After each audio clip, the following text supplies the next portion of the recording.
যদি থাকে নসিবে আপনি আপনি আসিবে, নসিবে যদি না থাকে কিচ্ছুই পাইবেন না বন্ধুরা।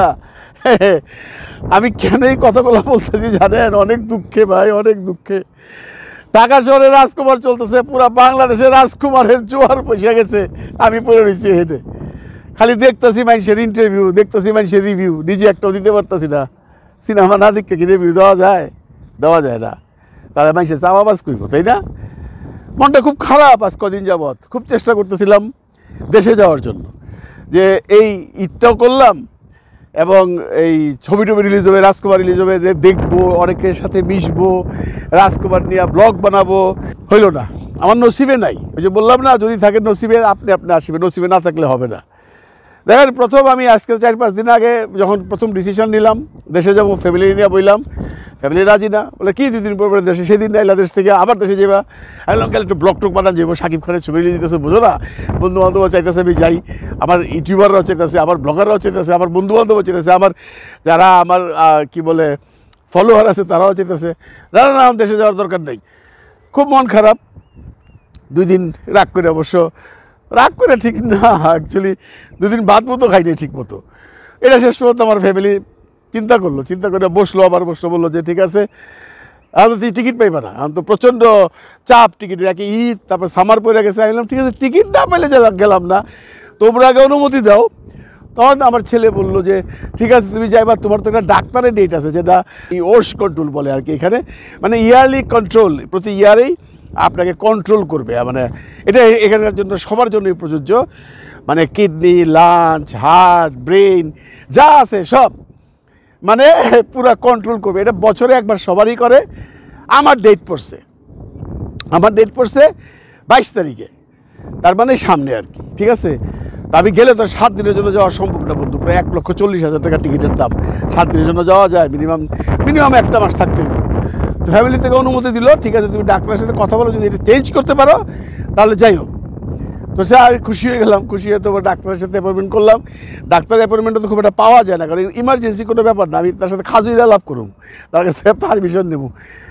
ডাক্তার ডেট পাইতে পাইতে ঈদও চলে গেলো, পাইলাম না। আচ্ছা ঠিক আছে, ঈদ গেলো, ঈদের পরে যাবো, অসুবিধা কী আছে? বাসার থেকে যখন পারমিশন দিয়ে দিছে, এখন তুমি যাইতেই পারবো। আজকে আমার ডাক্তারের ডেট ছিল বন্ধুরা, আজকে নববর্ষের আগের দিন, মানে আপনারা দেখবেন কালকে নববর্ষের দিন।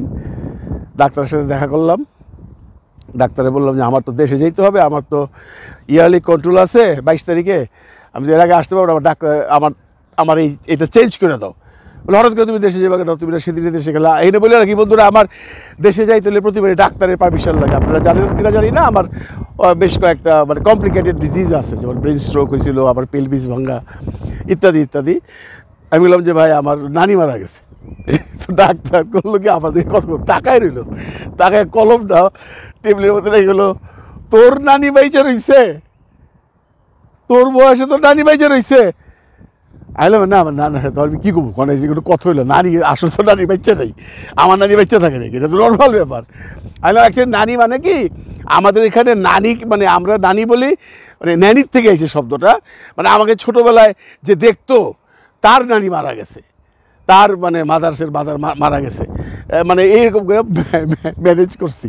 যাই হোক, ডাক্তার দেখো এটা একটা বিরাট কমপ্লিকেটেড ব্যাপার, এটা বছরে একবার সবার হয়, তুমি জানো তোমার প্রতি বছরই হয়। এখানে তো শুধু আমি একা জড়িত না, যে আমি তোমার হুস লেখারে বলে এখানে, মানে আমি সে আমার ডাক্তার আর কি, আমার প্রত্যেকের একজন করে ডাক্তার আছে। একজন ডাক্তার শুধু আমার না, একজন ডাক্তার অনেক অনেক রুগীকেই দেখে, এর মধ্যে আমি একজন, তার 10-15 জন রুগী আছে, তারা ওর কাছেই চায়। তো বললো যে এটা আমার একার ব্যাপার না, তোমার এখানে দেখো নিউরোর ডাক্তার আসবে, তোমার এখানে কী বলে কিডনির ডাক্তার আসবে, তোমার এখানে তোমার যে প্রবলেম আছে পেলভিসের অর্থোপেডিক্স আসবে। পেলভিস মানে আমার পেলভিসটা কিন্তু ভাঙ্গা, আমি শুটিং করতে যেয়ে 2010-এ পড়ে গেছিলাম 3 তলার ছাদের উপর থেকে। যাক, তারপরে তো যা হয়েছে হয়েছে, অনেক লম্বা গল্প একদিন করুম। তো 4-5টা বড় বড় ডাক্তার আসবে, তোমাকে দেখবে, শুধু তোমাকে আরও 2-3 জন আছে, 4 জন পেশেন্ট আছে। এটা তো আমি একা ম্যানেজ করতে পারবো না, তাও তুমি একটু বসো। তারপর সে কোথাও যেন গেলো, মানে হয়তো ম্যানেজ ট্যানেজ করতে গেলো বা দেখতে গেলো কার শিডিউল কেমন আছে। আধা ঘন্টা পরে এসে বললো নো সরি, আমরা ডেট চেঞ্জ করতে পারবো না, তারা আবার এই বছরের তোমার ইয়ারলি কন্ট্রোল হবে না। আর একটা বছর যদি তুমি এইভাবে থাকো, যদি তোমার ইয়ারলি কন্ট্রোল না হয়, তাহলে যেটা হবে সেটা হলো তোমার অসুখ বিসুখের জন্য তুমি নিজেই দায়ী থাকবা। এবং আমাদের এখানে নিয়ম অনুযায়ী তোমাকে মানে বন্ডসই দিয়ে যাইতে হবে যে তুমি তোমার নিজের ইচ্ছায় ইয়ারলি কন্ট্রোলটা করো নাই, তুমি তোমার নিজের ইচ্ছায় দেশে গেছো, তোমার যদি কোনো বড় ধরনের ডিজিজ হয় we are not responsible for that, আমরা দায়ী না। এবং এটা যে কোনো সময় ঘটতেও পারে, কারণ ইয়ারলি কন্ট্রোলটা খুব জরুরি। কারণ 1 বছর আগে তোমার কন্ট্রোল করছি, এরপরে আর তোমার সাথে এভাবে কন্ট্রোল হয় না। নর্মাল তোমার কোনো ডিজিজও হয় নাই, কন্ট্রোলও হয় নাই, এখন তুমি ডিসিশন নাও। মনটা খারাপ হয়ে গেল। আমি আসলে তো মানুষের জীবনটাই সবচেয়ে বড়, তাই না? আমি কি ইচ্ছা করে মরতে চাই? ভয় পেয়ে গেলাম, একদম ভয় পেয়ে গেলাম। ভয় পাইয়া হসপিটাল থেকে বাসায় ফোন করলাম, ওয়াইফের সাথে কথা বললাম, ছেলের সাথে কথা বললাম, বললো তাহলে যাওয়ার দরকার নেই। এই জন্য মনটা না আসলেও খারাপ বন্ধুরা, বিশ্বাস করেন। এই যে ঢাকায় এখন এত কিছু হইতেছে, এই যে রাজকুমারের রিভিউ করতেছে এক একজন ইউটিউবার, মানে কি আনন্দ তাদের মধ্যে। আপনারা যারা সিনেমা দেখতেছেন তাদের মধ্যে আনন্দ, মানে মানুষের মধ্যে একটা যে একটা উৎফুল্ল ভাব, শুধু ঈদই না, এরপরে পয়লা বৈশাখটা ছিল, যাকে এটা মিস করতে হইলে। এনিওয়ে এইগুলো আমি মিস করতেছি বন্ধুরা। আমি এখান থেকে কন্টেন্ট বানাইতেছি, কন্টেন্ট বানানো তোর বন্ধ নাই। দেখে দেখে কন্টেন্ট বানানো আর নিজে দেখে কন্টেন্ট বানানো এক হইলো বলেন? আমি মানুষেরটা দেখে দেখে বানাই, মানুষের কাছ থেকে শুইরা বানাই, টেলিফোন ইন্টারভিউ দিয়ে বানাই। কিন্তু এইটা আর আমি নিজে থাকলে যেভাবে কন্টেন্ট বানাইতে পারতাম, নিজে থাকলে যতগুলো কন্টেন্ট বানাইতে পারতাম, এটাতে এক হইল না। মনটা আসলেও খারাপ হয়ে গেছে। তারপর এক সময় ভালো লাগে কেন জানেন? যখন শুনি শাকিব খানের সিনেমাটা সুপার বাম্পার হয়ে যেতেছে। তাই তো বলে, তাই না? তাই তো বলে। আপনি যদি ইউটিউব ফেসবুক খুলেন, নিউজ একটাই, একটা অন্য কোনো ছবির নিউজ তো আমি দেখেই না। অনেক খোঁজাখুঁজি করছি, আমি নাম দিয়ে সার্চ করছি, অমুক ছবির কোনো নিউজ আছে, একটা দুটা আছে। প্রডিউসার কাইলাইতেছে যে আমাদের সাথে ষড়যন্ত্র হয়েছে, আমাদেরকে হ্যান করা হয়েছে, ত্যান করা হয়েছে, হল দেওয়া হয় নাই। বাইরে অনেক হলের সাথে তো আলাপ করছি, হল দিলেই লাভ কি? মানুষ তো যাইতেই বলে ভাই। এইবার শাকিব খান আবারও প্রমাণ করে দিল যে তারে ছাড়া বাংলাদেশের কোনো সিনেমায় লোক নিয়ে ঢুকাইতে পারে না, পাবলিক যাইতে চায় না। গত ঈদে যেটা করছিল সেটাও তো একটা মানানসই ব্যাপার ছিল। আফরানিসুর সিনেমা হয়েছিল, সুড়ঙ্গ, প্রিয়তমার সাথে বাতকি বাত সবসময় যা আলোচনা হয়েছে, প্রিয়তমার কাঁধে নিঃশ্বাস ফেলছে। এবছর তো তাও নাই বন্ধুরা। আছে বলেন, আপনারাই বলেন, কোনো ছবি আছে সুড়ঙ্গর মতো যে রাজকুমারের কাঁধে এসে নিঃশ্বাস ফেলবে? নাই।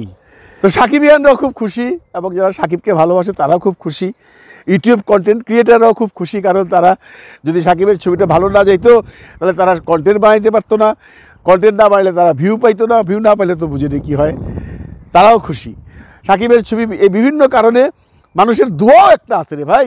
ওই যে পয়লায় কইলাম, যদি থাকে নসিবে তাহলে আর কে কী ঠেকাবে না? শাকিব খানের নসিবটাই ভালো, আশাদ আদনানের নসিবটাই ভালো, ইভেন কি হিমেল আশরাফের নসিবটাও ভালো।